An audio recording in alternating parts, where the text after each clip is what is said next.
Hi, this is Paula Seach. Shiloh Sipes.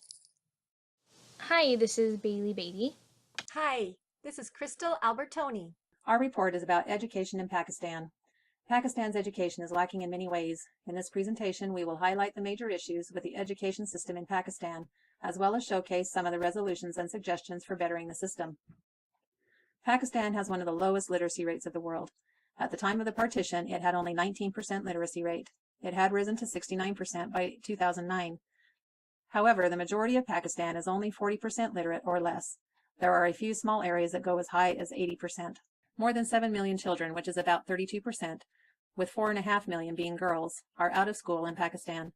Of the children who do get the chance to go to school, only 70% reach grade 5. Girls in particular have an even lower chance of doing so. They are the least literate. Spending on education has decreased to only 2% of the budget. Pakistan has the world's weakest higher education as well. They have been ranked 50 out of 50 with an overall score of 9.2 by Quacquarelli-Simons, a British ranking agency. Despite the government's claims to have invested billions in the country's education system, Pakistan secured the lowest ranking of the 50 countries included in the list. For Pakistan, the state of education has come a long way. Since 1983, the amount of primary and secondary schools has increased nearly tenfold. And in the last 10 years, enrollment of girls in school has increased from 58% to 74%. And money is being spent on all repair and constructions of school buildings. However, there is still room for improvement.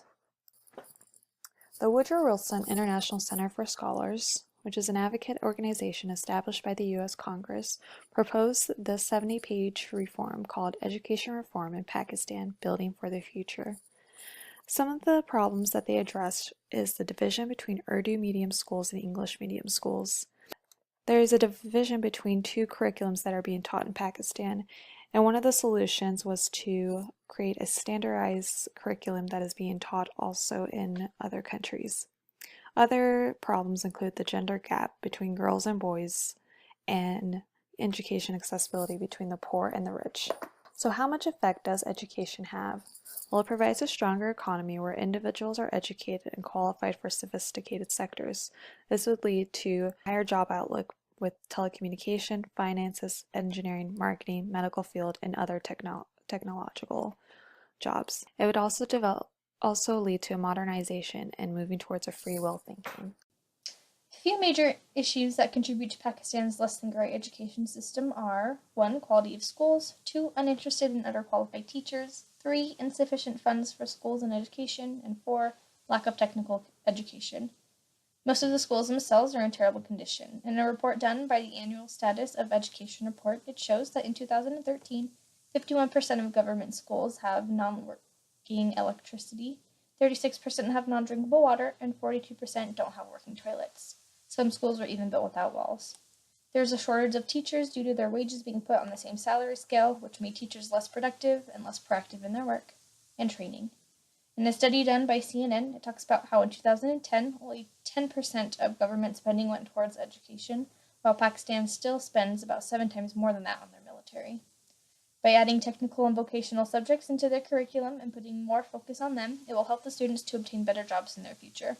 In a report done by Islamabad Policy Research Institute, it was noted that unskilled population means more jobless people in the country, which affects the national development negatively.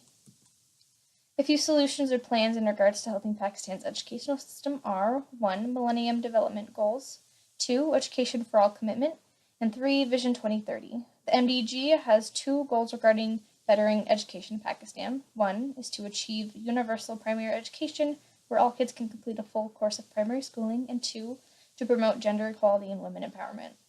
The EFA goal focuses more on the early learning and adult literacy as their priorities, and the Vision 2030 goals is set to have 1 curriculum and 1 exam for the whole nation, in which this will be the state's responsibility to enforce and monitor.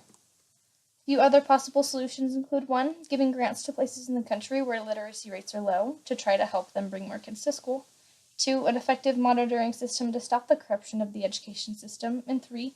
Career counselors that will help students understand jobs in the job markets and help them to attain the skills needed to get a marketable job. Concerns and hopes for Pakistan's children and education have been expressed by officials, students, parents, and citizens alike. Here we will mention the most critical needs and hopes expressed to ensure success for Pakistan in the future. 1. All children should have access to free, good quality, universal, compulsory primary education. 2. Elimination of gender discrimination. 3. More qualified and trained teachers with better regular supervision and monitoring of teachers and with better student-to-teacher ratios. 4. More availability of textbooks and learning materials. 5. Better examination assessment systems. 6. Better positive and healthy feedback for students. 7. More secure buildings for schools with physical facilities. 8. Involvement of community and participation of parents through school management committees and encouragement of international development partner support. These are all issues that Pakistani education officials, employees, students, parents, and government officials hope to improve for their education programs in the future. If these goals were met, Pakistan and their children would make their country and the world a better place to live. In conclusion, Pakistan's education has been scraping by, with lots of negative factors impacting their subpar education system. It has been tough to figure out how to improve it. By taking more time and spending more money on the schools and the foundation of education in Pakistan, as well as working together to promote the importance and significance of obtaining an education, we can help Pakistan in building up their educational system for their children and the future.